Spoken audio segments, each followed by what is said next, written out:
Yes. Yes. Hi. Hi. Good morning. Nice to meet you. Nice to meet you too. Kocamim, it's difficult to pronounce it. My name or your name? Your name, Kokanemi? No, my name is Bilge. Bilge. Alparslan Kocamim'in my surnames, but difficult to pronounce it, I know. Bilge. Okay, nice to meet you. I am Juliana. Nice to meet you, Juliana. Maybe I can check my slides. Can I share my slides? If you give me permission? I think we have to ask the technical. Okay. Let me see here.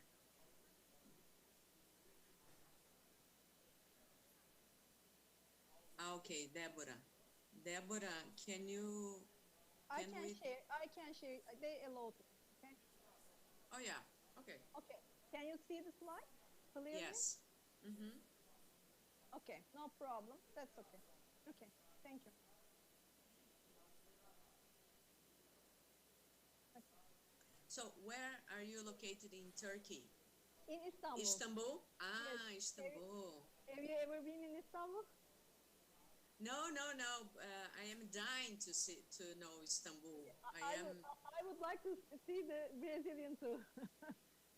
I have watched many movies Istanbul on is Netflix. Really wonderful city. Yes, it's a really nice city. Yeah. Hi, Gersha. Hi. Hi, nice to see you. Good afternoon and good morning. Good morning. Good morning. What time is it in the Netherlands, Gershan? I think we have now 2 hours difference with Turkey. Yeah, it's 3 p.m. almost. 3, yes, 5 here, and okay.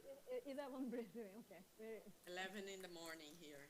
Okay, I'm just confusing these time zones. CET. Yeah. In all webinars, different time zones are active, so I'm just writing down. So it is really difficult to catch the different countries, okay? And in the morning, we attended the European Union Town Hall. I think you were there, Gershan, because I listened to your presentation. Yeah. Yes.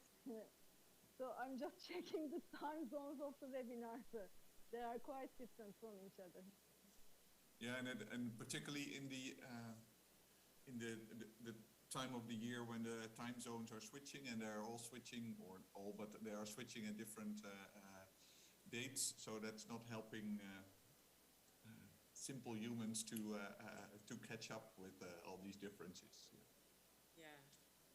And now in Brazil, we normally have summertime, but this year and we don't have, so.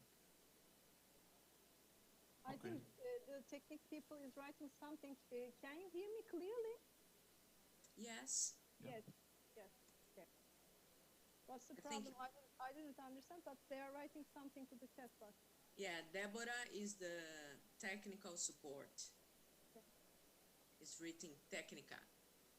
Technica. So she wrote, yeah, just to, yes, she's saying. And we have the interpreter, translators. The conference is in which language? In Portuguese. It's a Brazilian Congress for water resource. Because we received emails in Portuguese, and I really do not know any wordings from Portuguese, and so I see. I asked the English version. This is the reason why I'm asking. I mean, the conference is in Portuguese, but there's a translation to English. Okay. Yes. English will be translated to the Portuguese. Okay. And vice versa, for the foreigners, inviters.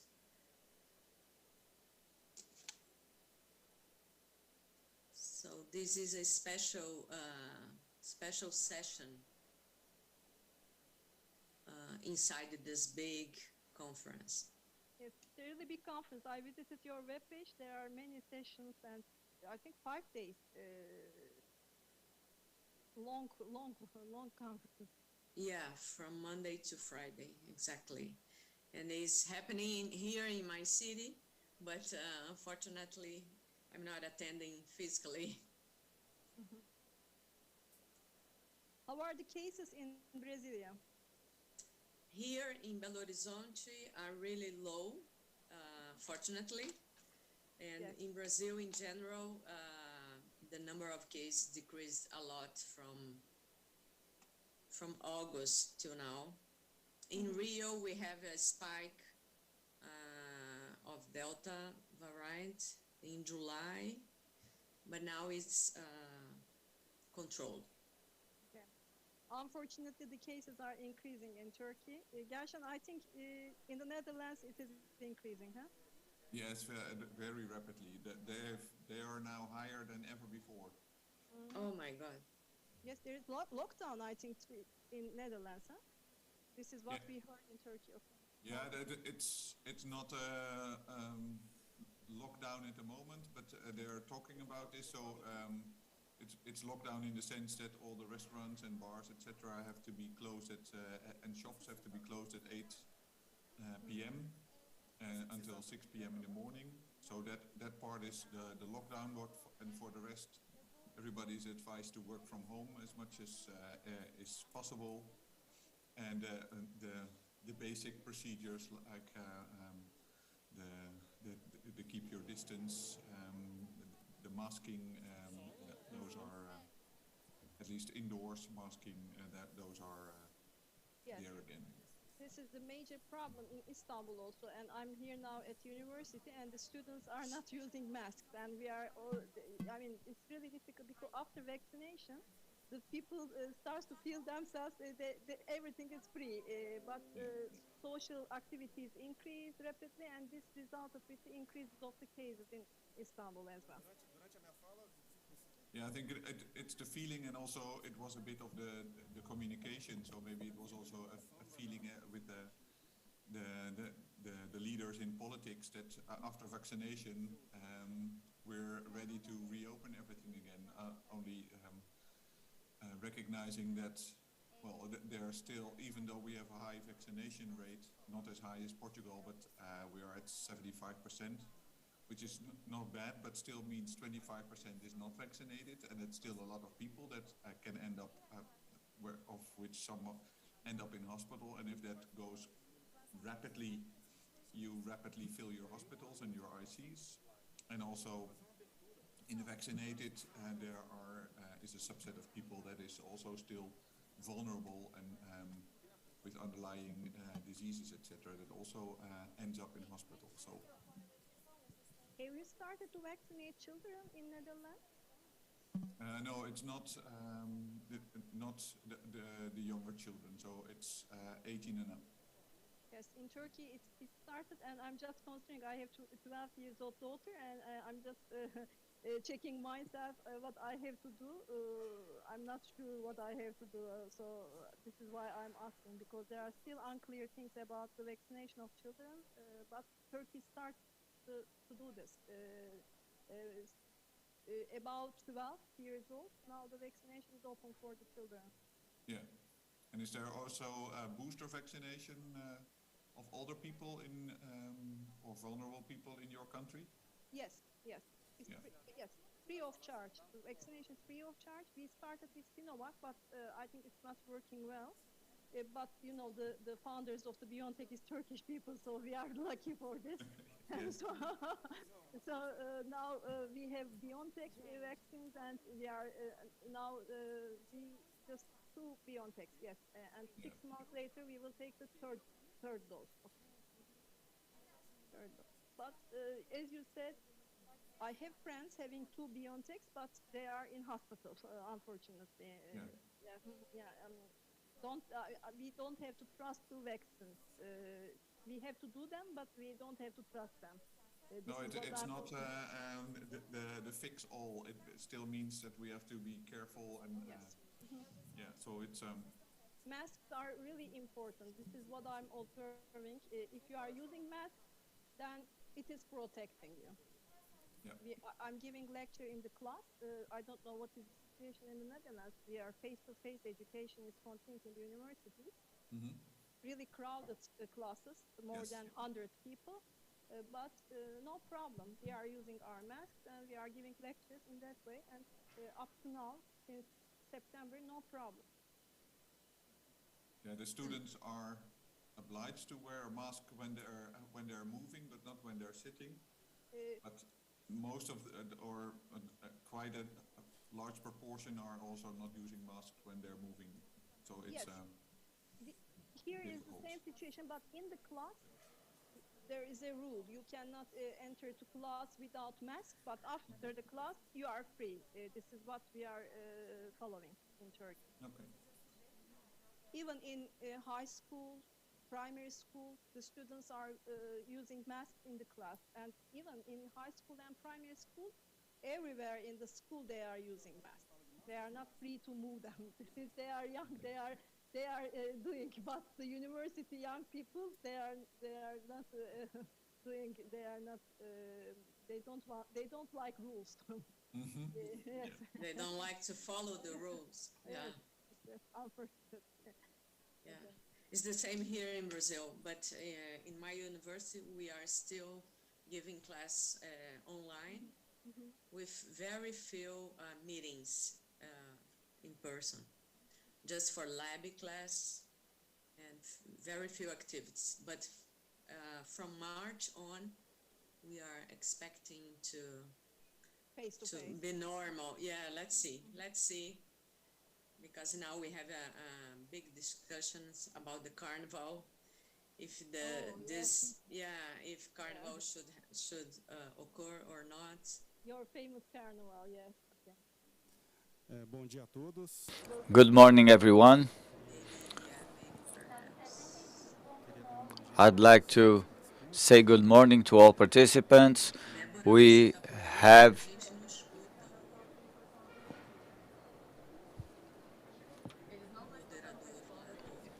Auditório.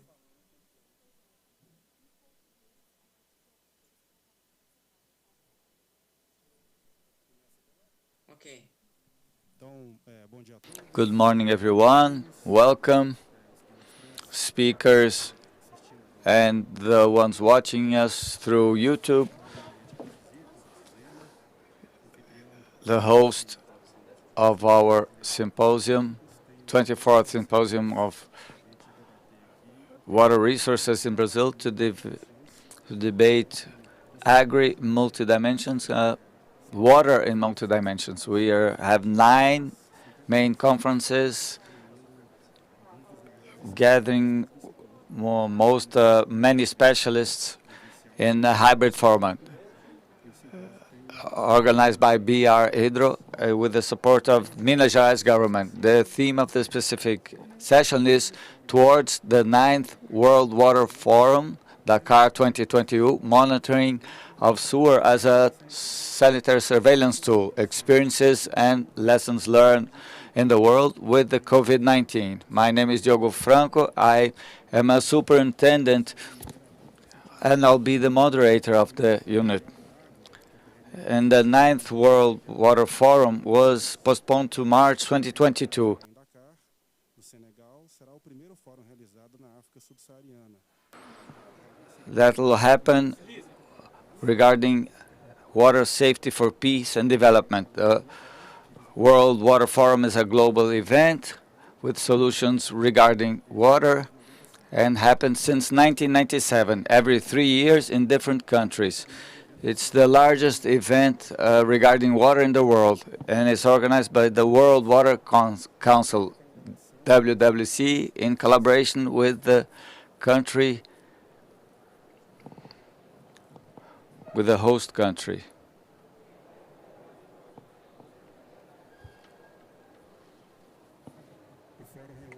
Forum gathers international community with the goal to promote awareness, build political commitment, and provoke actions in critical issues regarding water in all levels. In this session, we'll debate monitoring of sewer as a sanitary surveillance tool in the COVID-19. This sewer monitoring is a technique that already happens in many countries now with COVID-19. I think you could all see, especially in the case of Belo Horizonte and the media broadcasting indicators of COVID in the sewers, and it was an important tool to see how the pandemic had moved on and subsidized public policies and actions by the public institutions, having science as a focal element. We'll have with us Bilge Kokamini, associated teacher of the University of Marmara, Istanbul, Turkey. Her research is in biological treatment, focusing removal of nitrogen in sewer, nitrification, and Hanamox processes. Sorry if I'm pronouncing it wrong. Is an executive manager of residue management in South Africa, concentrating in managing water and sewer from domestic sectors of industrial mining. Gertian Medema is microbiologist at KWR. His research is understanding infectious disease and antimicrobial resistances through water systems, and how this can be avoided by technical management and non-technical management measures.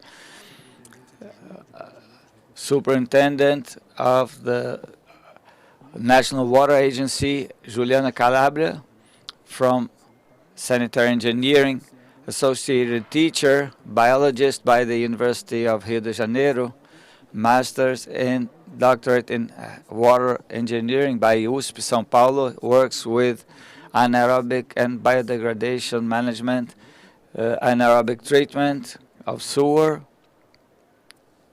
So before passing the floor to our speakers, we will have about 15 minutes for each speech, with some time to conclude your line of thinking, 1.5 hour meeting. The interested parties can send questions if you're watching us in YouTube through the BR Hydro app that can be downloaded online. And also you can ask questions by the YouTube chat channel, the one you're watching. So I'd like to begin the work with inviting Bilge Kokamini to make her speech.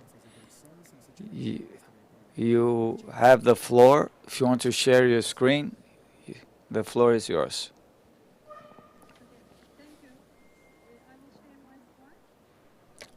Obrigado. Vou compartilhar minha tela.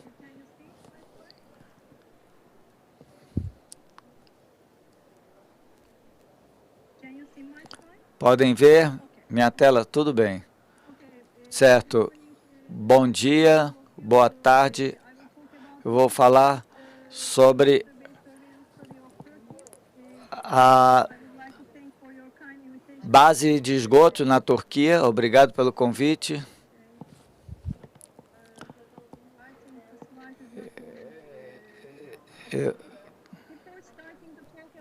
Vamos começar falando sobre a situação da Covid-19. Eu gostaria de atualizar todos sobre a Covid-19.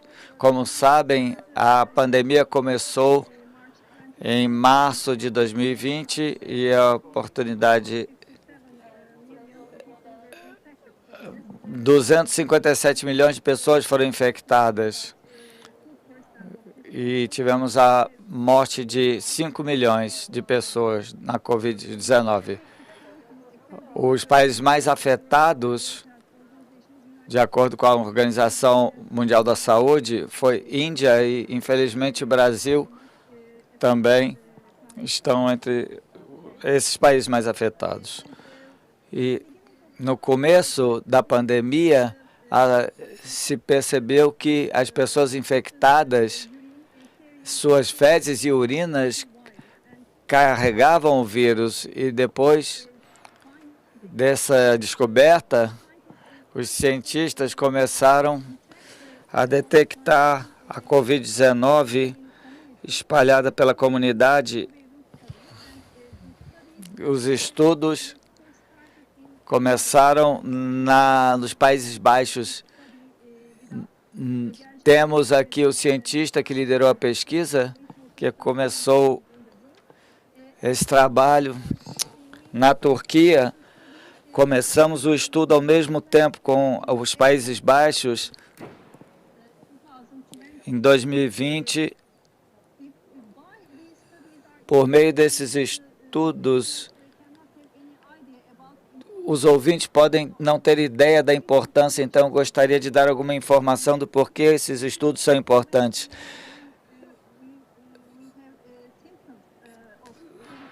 Quando temos os sintomas da Covid, há um problema com o som. Podem me ouvir claramente? Eu escuto várias vozes. Quando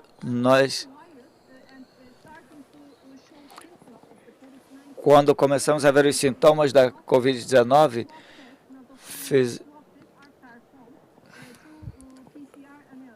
fizemos os exames PCR e depois esses testes moleculares e deram falsos negativos até 33%. O mais importante é que as pessoas que não tinham nenhum sintoma não iam aos hospitais e nós não temos nenhuma ideia sobre o número dessas pessoas assintomáticas, mas a maior parte desses pacientes recebiam o vírus e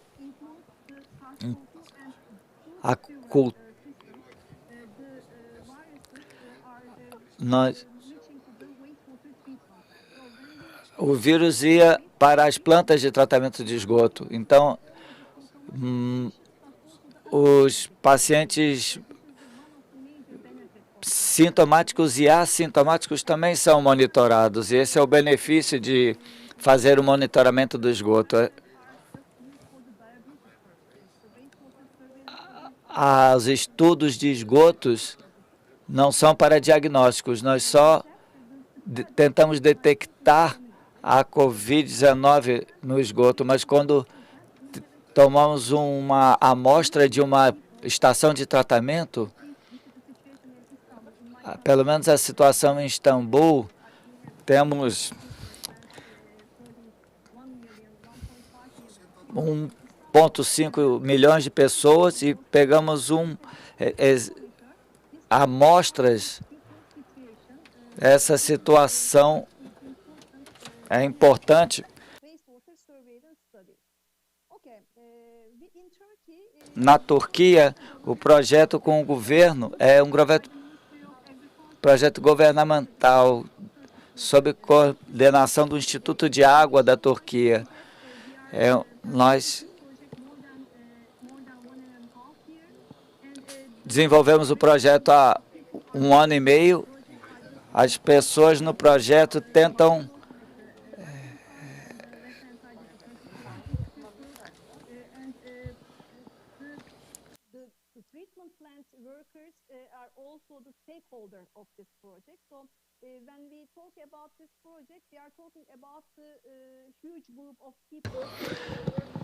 as pessoas trabalhando nesse projeto. Então, é um projeto de longo prazo. Não posso falar sobre todos os pacientes, mas é só para resumir.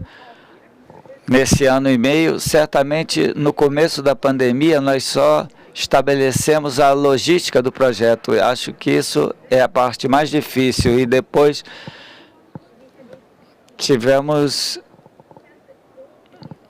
todas as cidades da Turquia para ter uma noção da contaminação pela pandemia, mas percebemos que não era sustentável, não podíamos ter amostras de todo o sistema. Identificamos em 21 regiões geográficas e Istambul tem 15 milhões de habitantes e foi incluída no piloto. Nós recolhemos amostras de...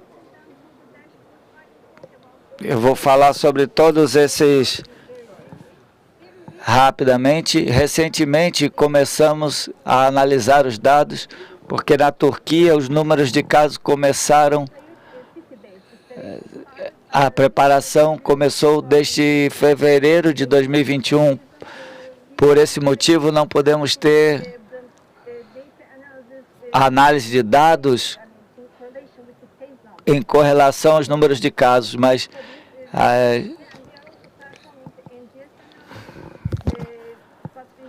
nós ainda temos problemas, vou falar sobre eles durante minha apresentação. Essa é a logística do programa. Como podem ver, há muitos atores em cada parte. Então, essa sequência, esses 6 passos, são feitos a cada 2 semanas. Tentamos digitalizar os passos, também trabalhamos nisso, mas o último passo é o mais importante. Estamos revelando as descobertas para o público, abrindo através de painéis em turco e inglês. Passamos os dados para os painéis, mas publicamos isso do nosso programa.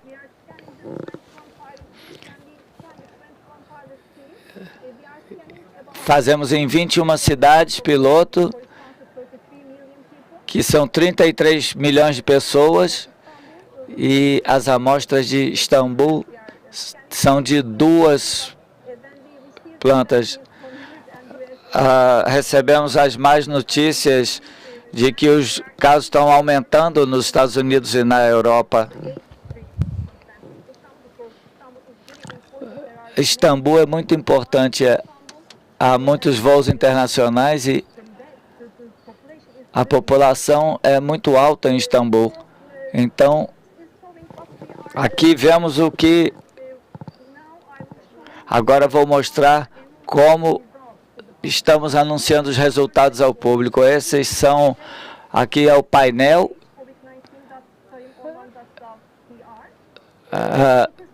tarimorman.gov.tr, está em turco e inglês. Estamos fazendo mapas,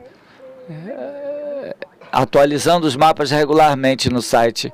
Vemos que é muito importante porque depois desse painel, o projeto recebeu muita atenção no nosso país. Essa é a situação turca. Esses são os dados antigos e todos os trabalhos estão disponíveis no painel e você pode ver a mudança da Covid-19 e a situação na Turquia baseado na diferença. Isso é importante. Nós seguimos a situação em Istambul. Isso está disponível no painel. Começamos a análise de multivariação das pessoas vacinadas e nós estamos certeza que nós muitas vezes monitoramos o aumento dos casos. Vimos que em 2 semanas os casos aumentaram. Isso é importante. Tivemos muita experiência, porque tivemos muitos dados nesse ano e meio. Isso é antes do aumento dos casos, 2 semanas depois.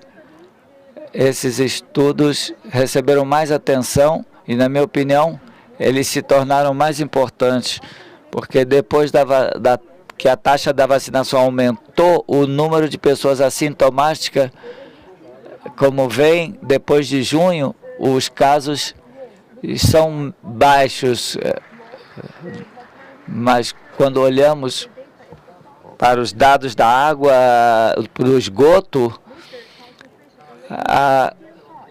as concentrações ainda são altas. Então é importante e mostra que a taxa aumenta E os estudos vão se tornar mais e mais importantes para seguir a Covid-19 e a situação no mundo.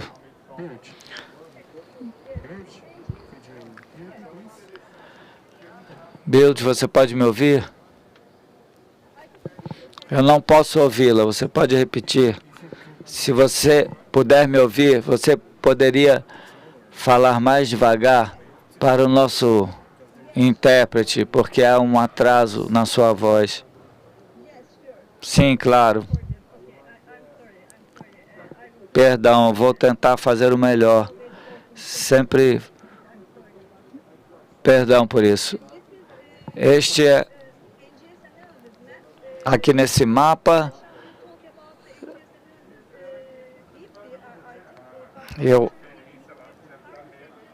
começamos isso. Essa matriz é muito difícil, há muitas coisas no esgoto e isso a análise de alta concentração de moléculas e a disponibilidade nas comunidades. Isso é informação importante. Com a análise, podemos avaliar economicamente as comunidades. Essas análises são caras e difíceis porque a matriz de esgoto é difícil. Então, até agora, nós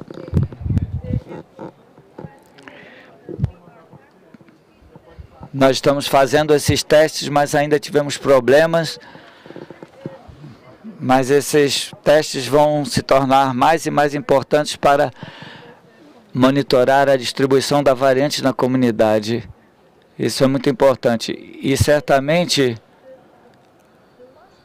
o último ponto de todos esses estudos é para quem estamos dirigindo isso.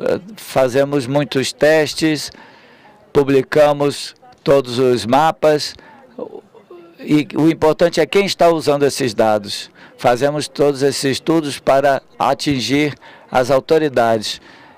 E não é muito fácil, é muito difícil, especialmente comunicação entre os tomadores de decisão de saúde e os gestores de esgoto não está bem. Há muitas coisas que têm que ser feitas, mas o que fazemos é que temos um projeto governamental, temos problemas para atingir os tomadores de decisão, mas estamos informando ao governo, porque somos um projeto governamental, mas além disso usamos o poder da TV e da imprensa e vemos que isso é importante para disseminar o que ganhamos com esses estudos. Estamos participando de todos os webinars internacionais para ter contato com outros cientistas e patologistas nos estudos, mas vemos que a coisa mais importante é abrir os dados ao público com esses painéis e o projeto está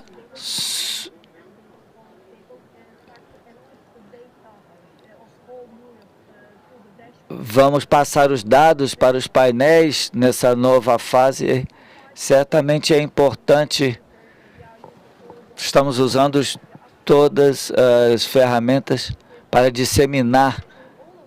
E eu participo de muitos webinars, mas até hoje de manhã eu estava numa reunião para atingir os tomadores de decisões. E isso é importante porque essas descobertas vão ser usadas ativamente quando nós conseguimos atingir as pessoas no fim. E certamente a abordagem de saúde é mais e mais importante. Nós esperamos que a Covid-19 vá terminar num futuro próximo, mas as descobertas dos estudos vão ser importantes no mundo inteiro, porque a abordagem de uma saúde única é importante, porque as condições de excelência de saúde podem ser reconhecidas com interconexões entre animais, pessoas. Então, os problemas principais das autoridades, todas estão sob o guarda-chuva da abordagem única de saúde.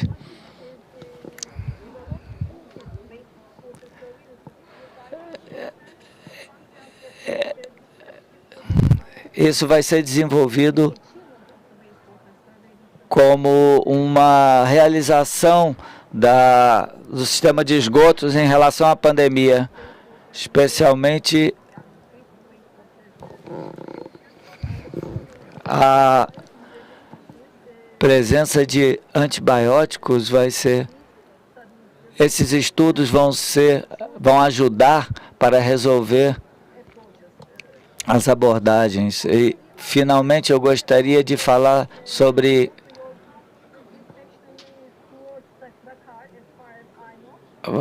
esse painel é sobre o evento de Dakar e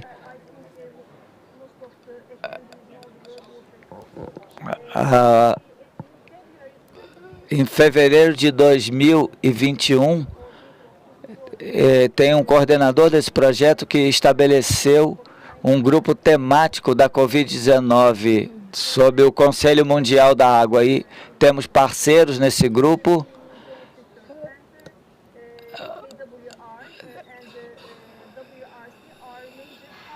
São parceiros, há parceiros importantes e felizmente temos parceiros as atividades desse grupo temático e as atividades sobre as instituições da pandemia da Covid-19 e as atividades principais do grupo são nós planejamos estar presencialmente no Fórum de Dakar. Nós vamos organizar duas sessões importantes. Uma vai ser no alto nível e a outra vai ser uma sessão de discussões. No painel de alto nível, planejamos trazer os governadores principais e ministros para discutir a importância desses estudos de esgoto. A sessão especial vai ser sobre colaboração global sobre água em resposta à pandemia da Covid-19. E essas sessões vão ser feitas num futuro próximo. Isso é o que eu posso resumir sobre o sobre o estudo de esgoto. Obrigado pelo convite.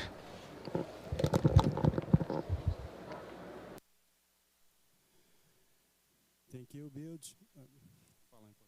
Obrigado, Bild, pela apresentação.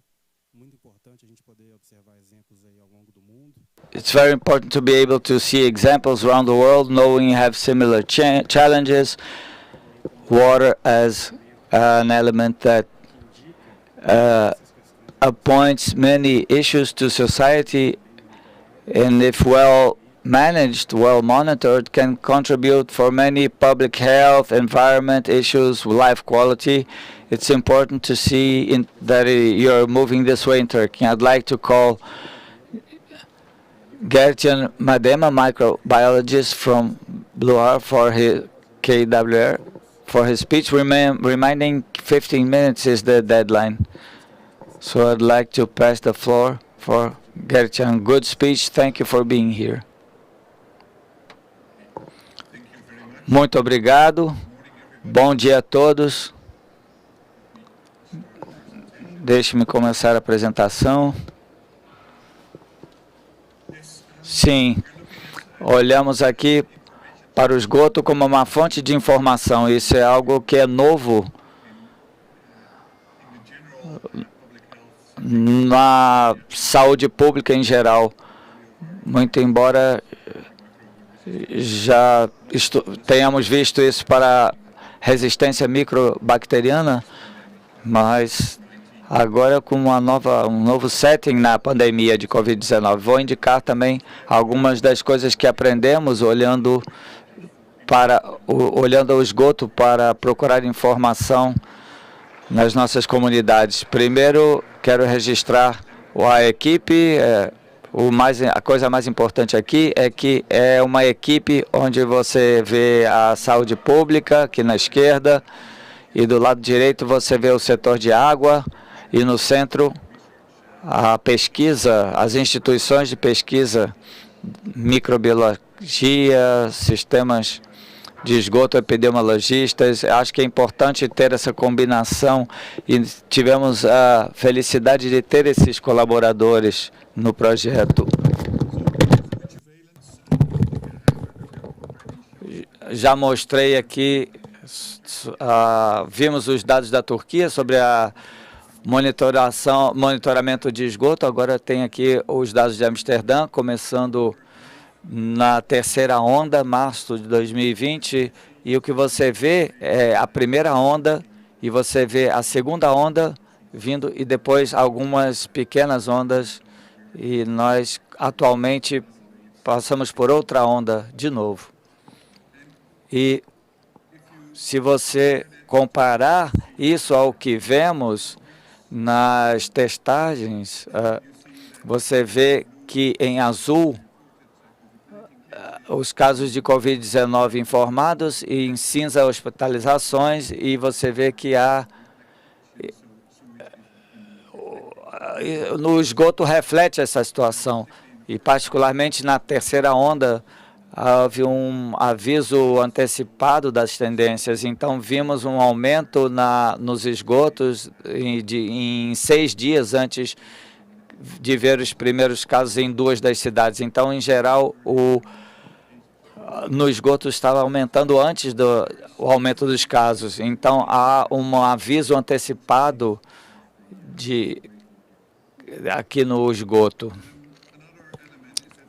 Outro elemento é que,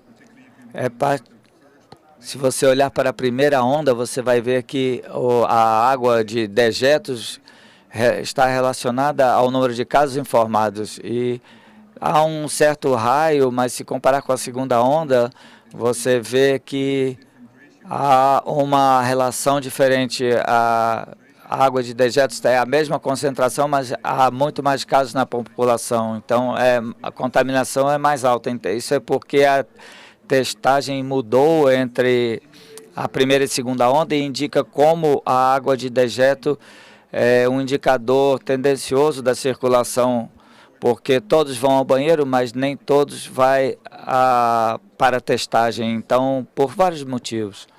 Então, aviso antecipado, e o objetivo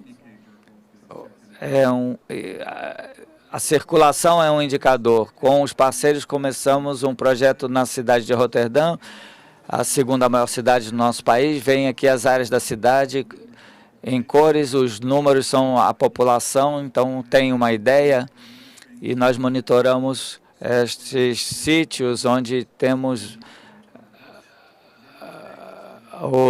os dados bem casados, hospitalizações, casos, e com o subterrâneo. Então, a água de dejeto, a informação do esgoto. Então, instalamos monitores em estações de bombeamento para monitorar diferentes áreas da cidade.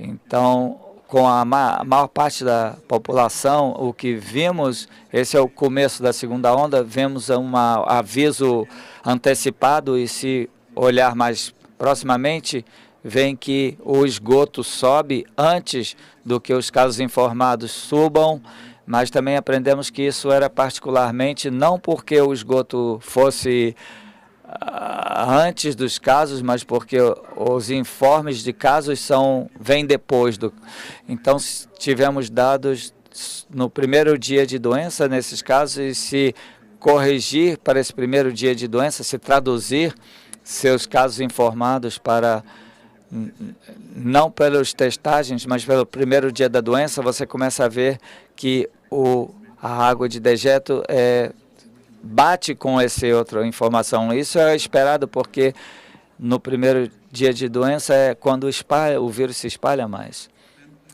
E isso é algo que você vê, mas também se você olhar outra vez aqui, perdão,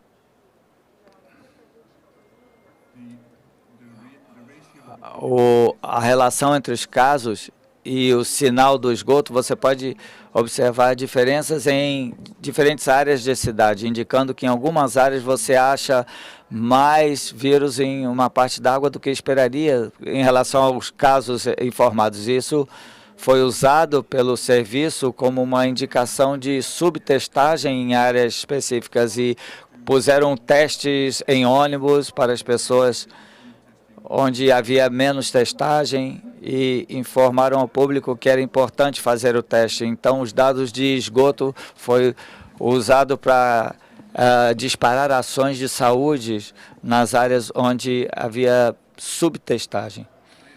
Eu já indiquei que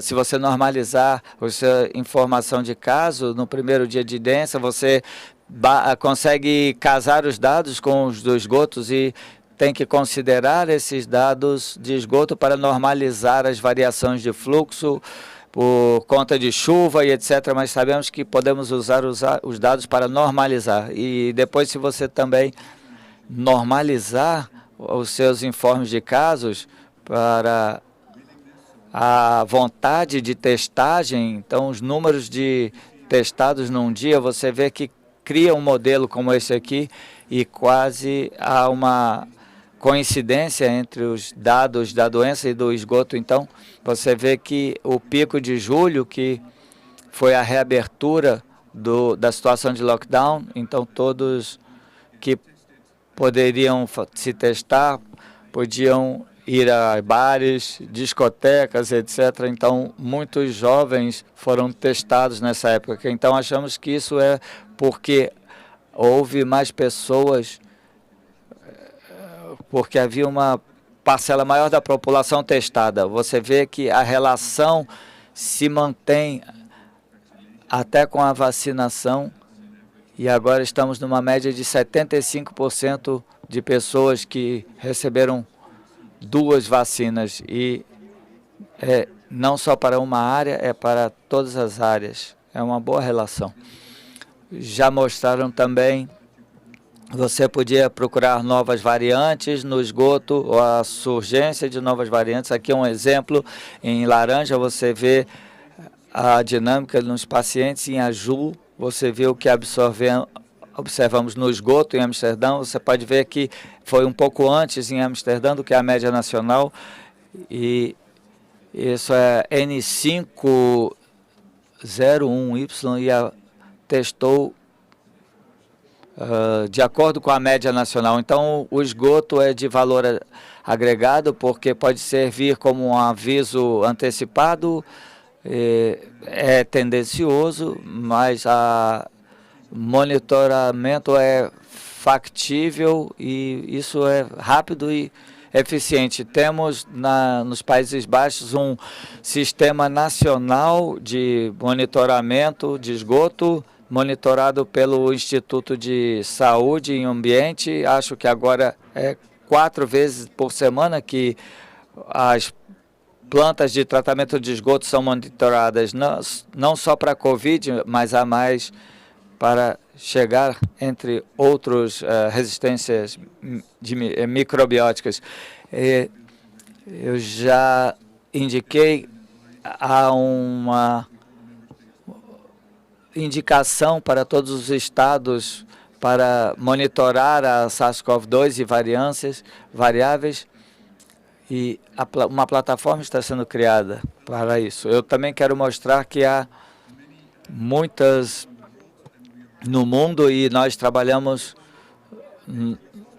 num repositório mundial onde todos os dados serão coletados. Você vê um mapa global aqui, você também vê os painéis que estão no Brasil. Acho que há mais no Brasil que tentamos capturar. E o objetivo aqui é capturar dados dos casos, e aqui está na Espanha, você vai ver que é a informação sobre os sites, as tendências nas áreas diferentes que você vai poder encontrar no mapa. E nós também trabalhamos para coletar dados do Brasil, se os parceiros quiserem contribuir também para esse centro de dados global. E com isso eu acho que mostrei como isso pode ser usado como um espelho da sociedade, e há valor para se buscar no esgoto e há mais para vir. Obrigado pela sua atenção. Muito obrigado. Thank you. Muito obrigado, Thank you, Gertjan, for your speech.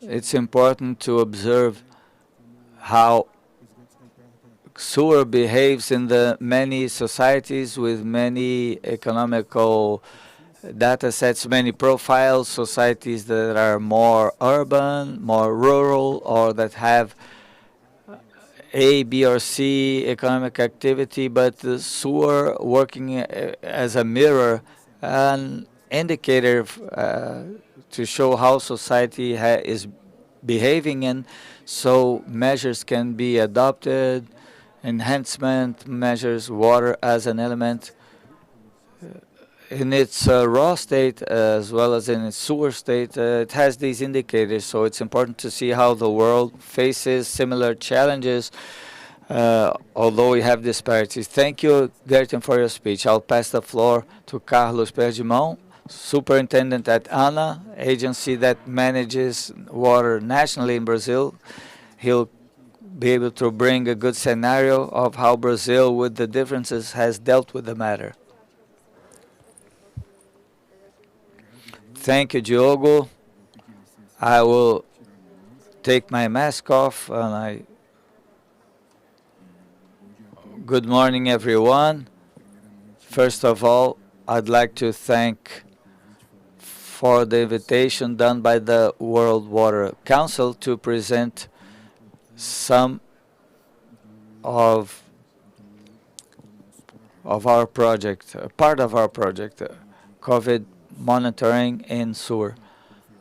As mentioned, I am Superintendent for Water Resources Management in the Water Agency, and I thank you for the participation in this 24th Brazilian Water Resource Symposium. This project is a project that began as soon as the pandemic began in our country, April 2020, in the perspective of monitoring coronavirus in the sewers of Belo Horizonte city and part of Contagem here in the state of Minas Gerais. The goals of the projects were to try to establish the amount of coronavirus in sewer samples in the city of Belo Horizonte that has a population of around 2.5 million inhabitants. Understand how the dynamic of the coronavirus circulation in the urban environment happens, help authorities in the health area to correlate the data obtained by monitoring with the health data gathered in our unique single health system, and help publicizing actions related to strengthening or weakening of social isolation, considering the need to control the circulation of the disease in these cities. Well, to elaborate and develop the project, we had an institutional arrangement that was pretty important for the project success. It has the executive coordination done by the National Water Agency in technical coordination with the National Institute of Science and Technology, sewer treatment agency, stations, and it's also worth mentioning the essential participation of the Water Resources Management Institution, the Instituto Mineiro de Gestão das Águas, that performs a coordinating role together with the project's managing committee, but the participation of the sanitation concessionary of the state, Copasi, that provides all logistics necessary for the sampling of sewers, and the Secretariat for Health in Minas Gerais that uses data for decision making from the sanitary control point of view, people's health here in Belo Horizonte. Well, methodology in a general manner begins with a monitoring plan.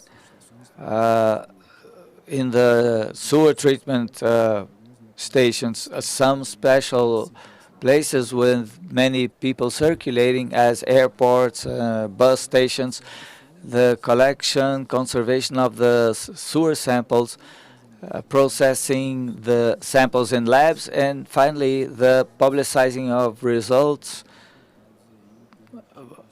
showing concentration of coronavirus in sewers and charges generated from this monitoring.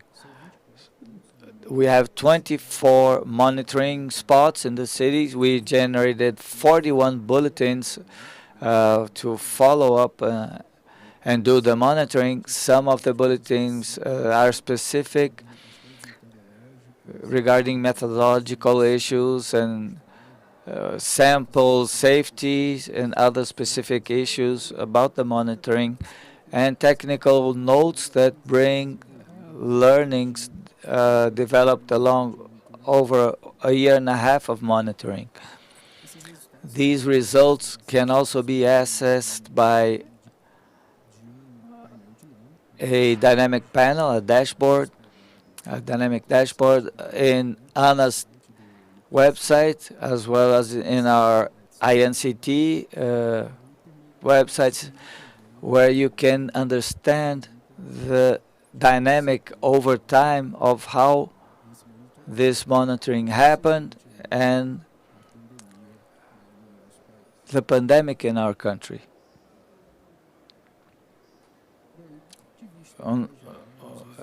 The results reached point towards a similar trend between the number of cases and the viral charge monitored in the sewer. So the estimate population data from this monitoring still present a high level of uncertainty, and this has been studied by the academia in the sense of seeking to understand in terms of numbers if it's possible to have a bit more faithful estimate of infected people as a result of sewer monitoring. Data generated from monitoring can be used doubtlessly as a epidemiological surveillance tool in areas and regions where the number of testing is low. So we have this indirect monitoring regarding the number of infected people using the sewer monitoring. Some specific issues were mentioned in the project developed here in Belo Horizonte. Some hotspots have been monitored to try to correlate the circulation of people and the virus presence in these places. Airports, bus stations, places with a lot of circulation that have pointed specific results. In this sense, last month we publicized a specific bulletin dealing with the sewer monitoring in these places with large people circulation. From communication point of view, I highlight the effective support, transparency of results in the project that have been publicized in our partners' websites, but also in the National Information on Water Resources hosted by the National Water Agency, and you can find these results there, results of our monitoring. So all this experience that was accumulated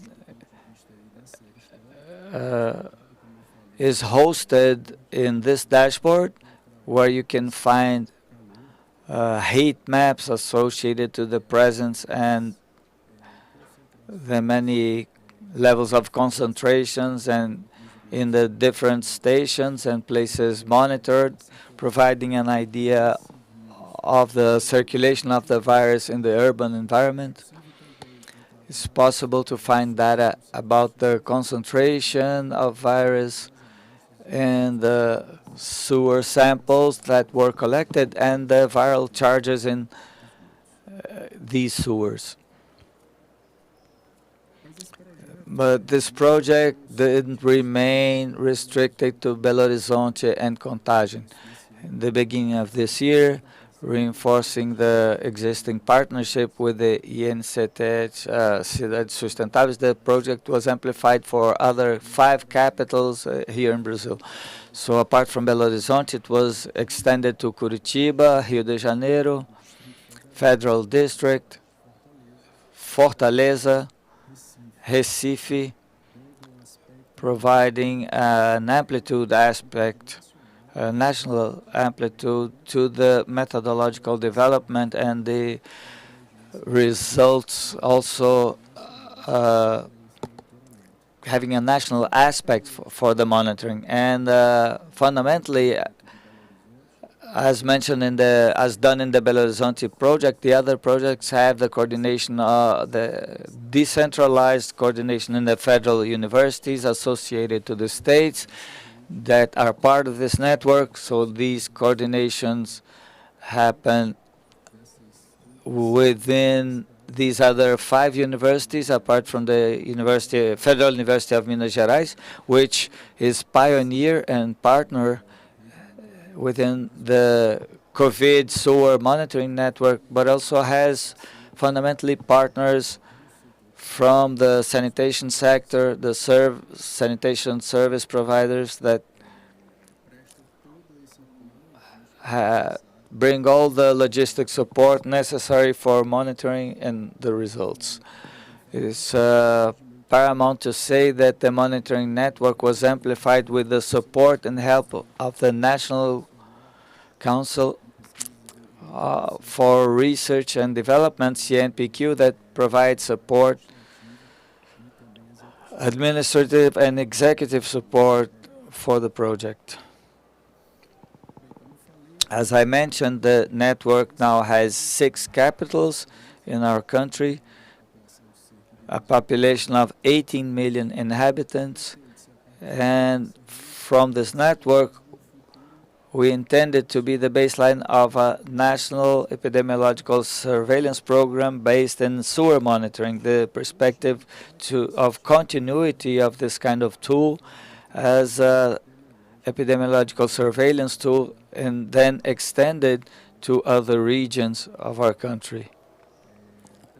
Up to now, from the network point of view, we issued 7 monitoring bulletins, and we intend this week to broadcast the 8th follow-up bulletin regarding the monitoring, comprehending these 6 capitals in Brazil. 6 capitals of important states in Brazil. We also issued in the project an alert note trying to have the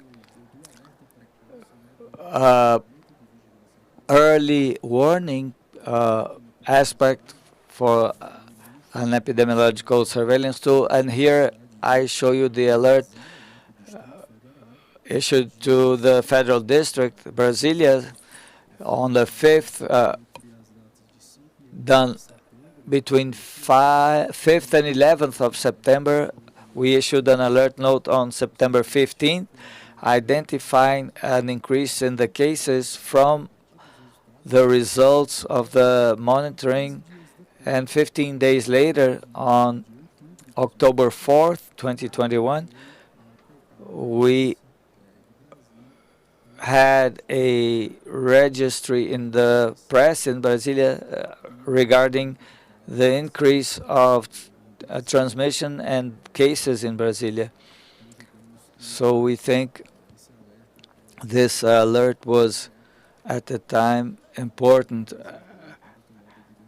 as a baseline for decision making in the health sector. Finally, I'd like to say that all these results will be publicized, consolidated through a final publications of the project's results that should come out until the end of the year, presenting consolidated results, methodological specificities from and all the learning in over 1.5 years of monitoring. After my speech, Professor Juliana Calabro will have the opportunity to present with more details the project developed in the city of Belo Horizonte, bringing methodological issues, the specific results that will complement the presentation that I did, but from a more detailed point of view. Finally, I'd like to reinforce the partnership we had with the ANCT, ATs, sustainable ATs, that was paramount to develop the project, not only in Belo Horizonte, but also with the capillarity and the sewer monitoring network. And we understand it's an important institution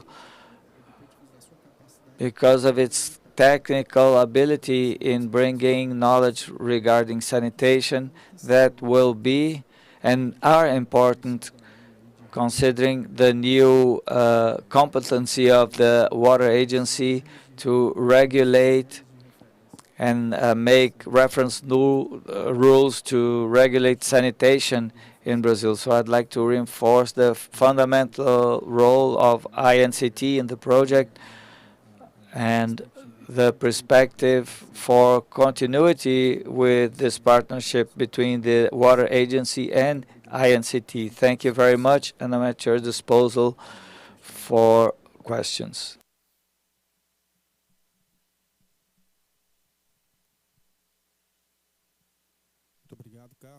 Thank you, Carlos, for your speech. It's important to highlight the network aspect, not only the monitoring network, but amongst the institutions that collaborate, exchange information. And I thought it was interesting to see how precise the data could be and how this could guide the health authorities to adopt specific measures. That was very positive to see this database working in a coordinated and fit way, subsidizing decision-making. I think this is very important because in the end, the citizen is benefited. People that can have better decisions from the public authorities. I'd like to call Juliana Calabra to talk from the Federal University. It's an important part of the studies, the academia that always is ahead, the leaps society makes from the knowledge point of view and unfolds in the day-to-day activities. So Juliana is an associated teacher at UDESA, a biologist, and will talk about the Belo Horizonte experience. Juliana, you have the floor. Thank you. Good morning, everyone. I will share my screen and begin telling you About the pilot in BH, Belo Horizonte City. Vocês estão vendo a tela? Can you see my screen? Ah, tá. Um segundo.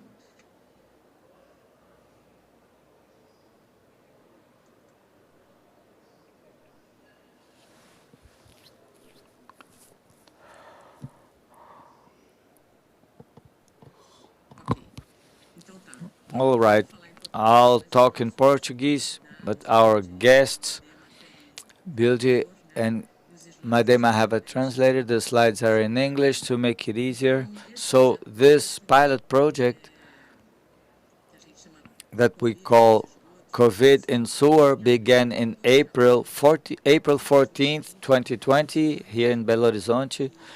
And como o as Carlos Perdigão já comentou, mentioned, it was a joint initiative project of the National Water Agency, a federal agency in Brazil, together with INS of the Federal University of Minas Gerais, with important partners here in Minas, as Copasi, the basic sanitation company in Minas Gerais.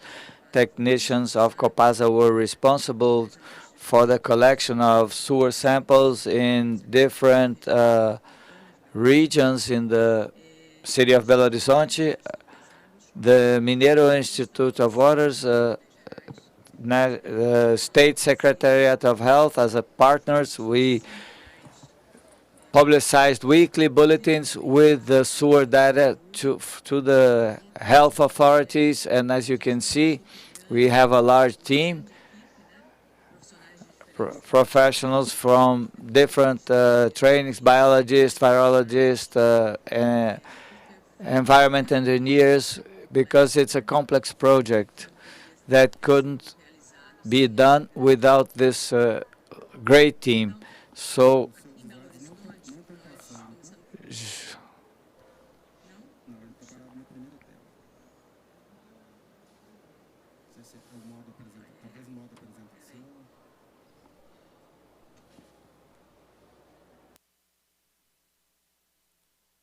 mas eu estou passando aqui. Para nós aqui o seu PowerPoint não está em modo apresentação. Talvez seja isso.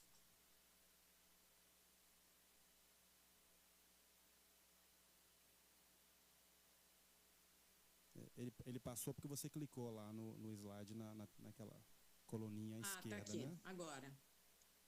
Pois é, passou. Passou e agora vocês estão vendo? Bom, então, mas está simultâneo? Vocês estão conseguindo ver? Bom, enfim. Então, so the project began April 14th. nós monitoramos We monitored 24 different spots in the northern region of the city, corresponding to 9 sewer regions. In the south, center, south, we monitored 8 areas placed in the Arruda region, but the sewer of the 2 major ETEs, ATE has sewer for 2 million people. We had automatic collection devices every 4 hours in the 4 hours in the morning. So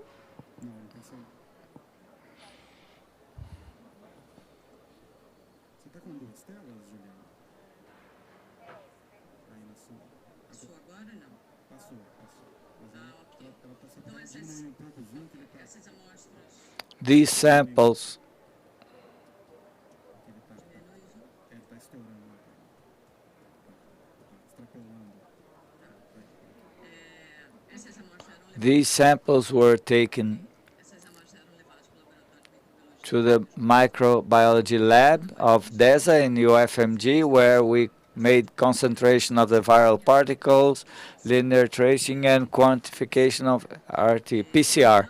So what we see here in this graph, A gente tem we have a evolução temporal a time evolution of concentration of SARS-CoV-2 determined, established in the affluent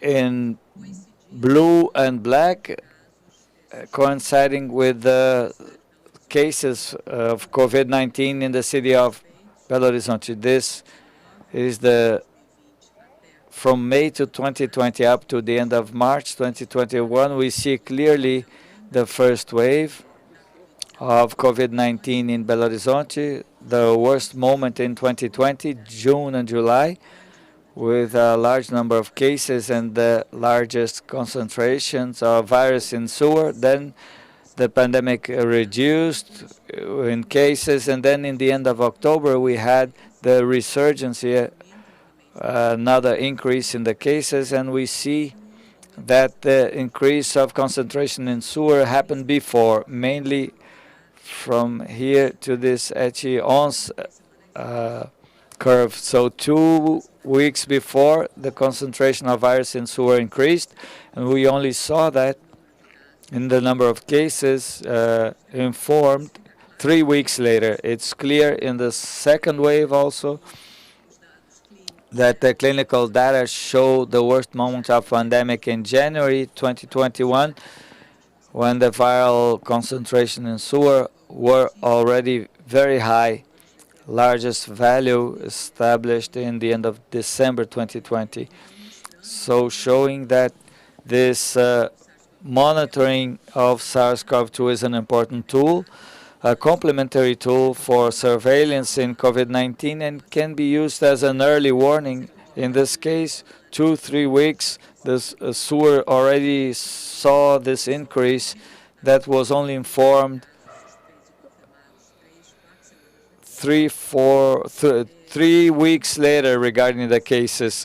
So this project was a pioneer in Brazil because we began right at the beginning, April 2020, and mainly because of the decentralized approach. So not only we monitored the affluent sewer, the 2 major ETEs in the region, but also different sub-basins of sanitary sewer representing many neighborhoods in the city. And this decentralized monitoring was chosen to represent areas where sewer is produced by low-income population with high vulnerability indicators, people without access to basic sanitation, and other regions with more larger income in the city. So apart from the weekly bulletins, we publicized these heat maps representing different concentrations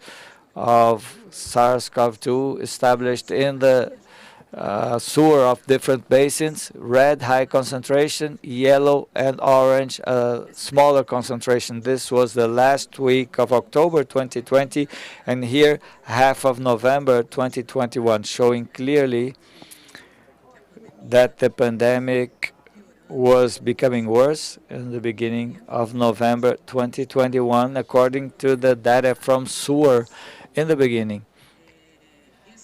This data, apart from being publicized in the weekly bulletins from October 2021, were inserted in the dashboard at the pilot. It's still in the air, and it can be accessed, where you can see each sewer basin, and here we can see the different curves showing concentration of the virus for any of the basins monitored.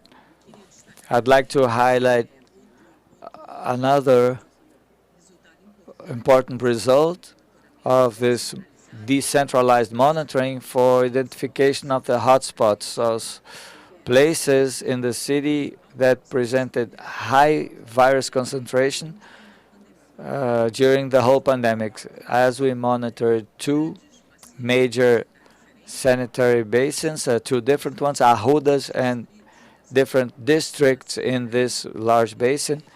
It's possible to see here in these curves, the purple, red, and this mustard color one, that they presented always higher concentration of the virus than in the sewer of the treatment station that received the sewer from the whole population. If we compare that to the number of cases, suspicious cases, we see once again, we see in various moments that the sewer of the regions anticipated the increase of cases. So we would pass the data to the municipality, and they could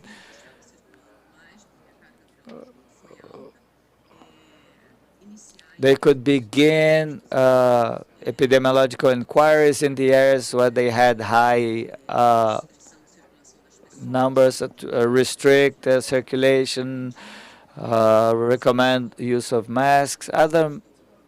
And here we had other samples from Onça Basin. We see many peaks of these different places presenting higher concentration than the concentration in the sewer of Onça treatment station, indicating the virus was circulating more. So it was the region considered more vulnerable because of the vulnerability indicators in the health, low-income population, and there was more virus circulating and demanded more attention from the healthcare authorities. All this data were publicized. They are available in this project pilot's dashboard. We also had a paper in water research showing the importance of monitoring, decentralized monitoring to identify these hotspots, mainly in places in Brazil where we have regions that have sewer collections and other regions that have no sewer collection and no sewer treatment. Here I show a graph of the complete history of the project, monitoring since April 2020 up to now, beginning of November 2021. So the viral charges or loads added in the major two stations we have to show that the virus increases and decreases in sewer following the trend of the number of cases for COVID-19. The number of confirmed cases is the purple line here. As our testing is very low, it takes a long time in publicizing the data. The sub-notification is large, so comparing this curve to the viral charges found in sewer, we have a large delay, showing that we have the sewer can be used as an important tool for early warning, and in this case, comparing viral charges with the number of suspicious cases, this alert can be of 2 or 3 weeks. We see the differences between the peaks and viral loads that are higher here at Belo Horizonte, and the second wave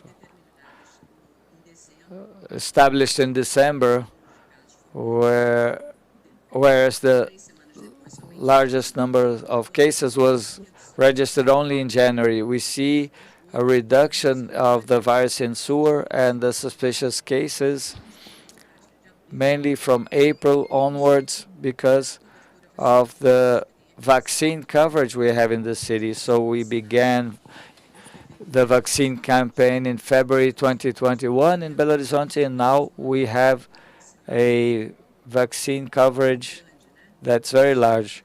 About 70% of the population has taken the 2 doses and 85% with the first dose. So we see the relevance of vaccines to reduce the number of cases, and viral presence in sewer follows the same trend. If there's less virus, the virus in sewer is low. That's since June 2021 for the city. In this project, as mentioned, we also monitored strategic places with many people circulating. We monitored sewer of the Confins International Airport, an important hub in the country. It's an airport that connects flights from the northeastern regions to the southern and southeast region, and we see the concentration of virus in sewer monitored since September last year up to August this year, when we established the largest virus concentrations in sewer of the Confins Airport. This coincided with this moment of the largest number of cases here in the region. So indicating that the monitoring of sewer can be a good thermometer to show the epidemiological situation in the region. We monitored the sewer from a specific institute in the university, the Biomedic Institute of UFMG, an institute that didn't stop. Many projects were developed in this institute since the beginning of the pandemic, testing clinical samples and other research projects. So we had a population of researchers and students of about 500 people per day in the institute, and monitoring of sewer in the institute showed that at some points in January, February, when we detected high concentration of the virus in the institute sewer, was exactly when we had most cases, most people with COVID in the city, and also coincided with outbreaks of COVID that happened in the institute. So when we had high concentration of the virus in sewer, we later found that we had more COVID cases, showing that in specific buildings, specific places, with a large number of people, circulation, and we can make the detection of the potential infected and guide actions to trace these cases within the institute. So as conclusions, what we learned in this project was that actually monitoring of the virus in the sewer is an important opportunity to monitor the virus circulation in the many regions in the city and in the community when we monitor the sewer of the two main ETs, mainly when we have load testing. And of course, because sewer sets the alert earlier, when we see the increase of the virus in the sewer, and then we have the confirmed cases. This decentralized monitoring was very important to check which were the regions where the virus was circulating more intensely, and in the case of our region, it coincided with these places that were more vulnerable areas in terms of or inhabited by low-income population with less access to basic sanitation and health services. So having the identification of the most critical places, the health authorities can perform directly, helping the population in these regions. And effectively, as the data was passed on to the health authorities in the state and municipal authorities, the data was used as a complementary tool to help decision-making when we had restrictive measures, closing of shops in Belo Horizonte, and then when the shops were reopened, when the viral presence in sewer reduced. So the health authorities used this Minas Consciente programs, and I want to highlight that all this data is available. They are freely accessible in the National Water Agency as well as in CTS site. Carlos Perdigão already mentioned it. We have the network dashboard for COVID, where part of this data of the city of Belo Horizonte are present, but we also have the pilot dashboard that's up and has all the history from April 2020 to the end of May 2021 with monitoring of these 17 sub-basins for sewers and the monitoring of the 2 ETs. And in the end of December, we intend to publicize all these results and learnings that we had with this pilot in Belo Horizonte in a joint publication of the National Water Agency with UFMG. So thank you for your attention, and I'm available for questions. Thank you. Thank you, Juliana, for your speech. It's very important to say how all this dynamic happened in Belo Horizonte. We followed this by the press, an issue you mentioned, to anticipate the trend using sewer. This was very publicized, and I, as a citizen, could see this in the press, and it was really a flow that worked. We are coming to the end of our sections, so I'd like to take the opportunity to open for brief comments for final considerations, and I just wanted to bring a provocation to help in these final considerations. How can the common citizen participate in these in this process? So I'd like to first call Bilge. Please, Bilge. Certo, como mencionei durante a minha fala, a atenção dos cidadãos precisa o uso da mídia e os painéis. Eu acho que, enquanto faz isso, tem que usar uma linguagem simples, não a linguagem científica. Às vezes, nós cientistas usamos linguagem complicada e eles não entendem nada. Então, durante esse período, eu aprendi a falar simples, porque eles não entendem os termos técnicos complexos. Então, precisamos explicar o que fazemos de uma forma simples. E temos que usar a mídia, TV e os painéis. E esses painéis têm que ser o mais simples possível. Isso é o que eu posso dizer. Obrigado. Thank you, Bilge. I'd like to pass the floor to Gertjan, please. Muito obrigado. Eu gostaria de me referir a um exemplo da Austrália, não dos Países Baixos, mas da Austrália, onde eles informaram a mensagem da vigilância do esgoto ao público, e eu vi que em outros países também, mas para a Austrália eu uso esse exemplo porque o que eles viram lá é que o vírus não estava no seu país por muito tempo e usaram vigilância do esgoto para monitorar se o vírus surgiria em algumas áreas do país. E para as pessoas realmente foi bom entender que havia esse tipo de vigilância e também entender que as autoridades de saúde disseram: olha, nós observamos vírus no seu esgoto, então o vírus deve estar circulando na sua cidade, na sua área.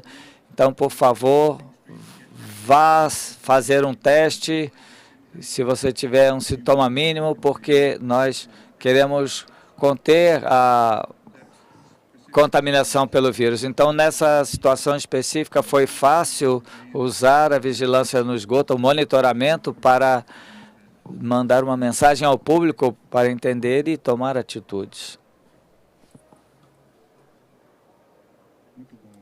Very good, Gertjan. Thank you very much. I'd like to pass to Marcelo. Pass the floor to Marcelo. Well, as final words, I'd like to thank you, Juliana, for your presentation. It was brilliant. And say how it's interesting to notice the similarity amongst the projects developed throughout the world.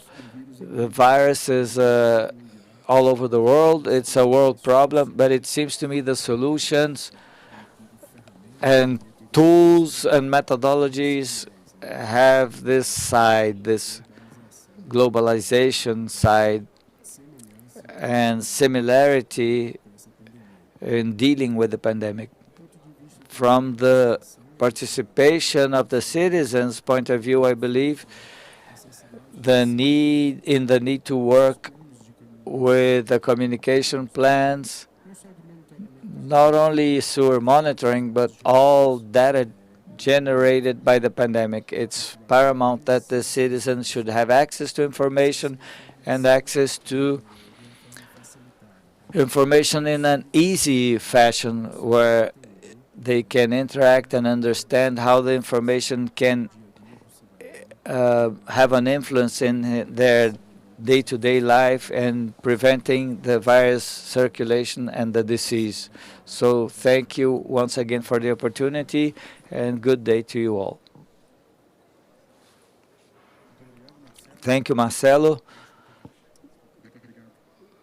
Thank you, Carlos. The citizen from the access to information should have take action, submit himself to a test, and demand from the mayor, from the governor, to use this information for collectiveness. I'd like to pass the floor to Juliana for her final words. Thank you very much. Thank you once again for the opportunity of presenting the data of our project and to be being part of this COVID sewer monitoring network. I'd like to say that in our pilot and also in the COVID network, the publication of the data weekly, as soon as we establish the data in the lab, we upload the data in the dashboard, so common citizen can access the dashboard from his city, the 6 different capitals that are monitored, and check if the virus is rising in sewer. And so in our pilot we had as news, we had a weekly follow-up by journalists regarding the results publicized. So journalists looked for us to find out if the results were publicized every week, and the press had an important role because they publicized this information for a larger public. But I agree with what Bilge mentioned. Us as scientists and researchers, we have to speak in a simple and direct language in order not to scare the population, but alert them as necessary. So the role of these results publicized in weekly bulletins in simple language, making the information available in the website of the health authorities and other websites of the water agency and partners. And now what we have to do is publicize more intensely that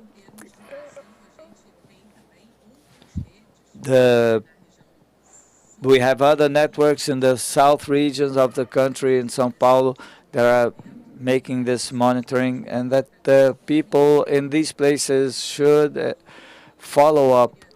And I'd like to quote a journalist that became our friend, that said she didn't leave home before looking at the sewer data. She looked at the sewer data, then at the epidemiological data, and then decided if she would go out shopping when the shops reopened. So it's valuable information that must be accessible to all the population. And I think that now, after almost 2 years of pandemic, 1.5 years sewer monitoring, the health authorities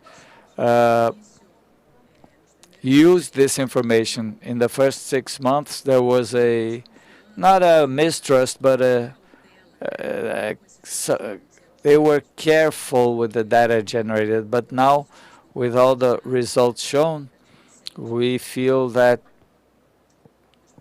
the health professionals, the people in offices, public offices, they have total trust in this data and in the powerful information they reveal.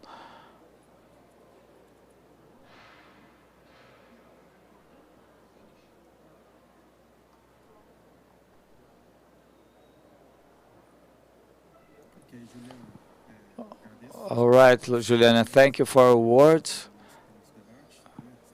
We hope that the information were positive for everyone who watched, as they were for us, you who watched us by YouTube, and that citizens, governments, since the president, governor, mayor, and citizens can access data and have decisions either for public campaigns for vaccination or before going to the supermarket. So SARS-CoV will still be circulating, and it's important to establish habits individually as well as a society. So I'd like to thank once again for your availability, for your presence, the information you shared. This session is reached the end. I'd like to thank all the ones that followed by YouTube, by the social network, social media. I'd like to wish you all a good day. This speech is recorded and you will be able to access through YouTube the ABR Hydro profile, and invite you to access the full program of the symposium, eventos.abrhydro.gov.br. So we close the session. Thank you all. Have a good day.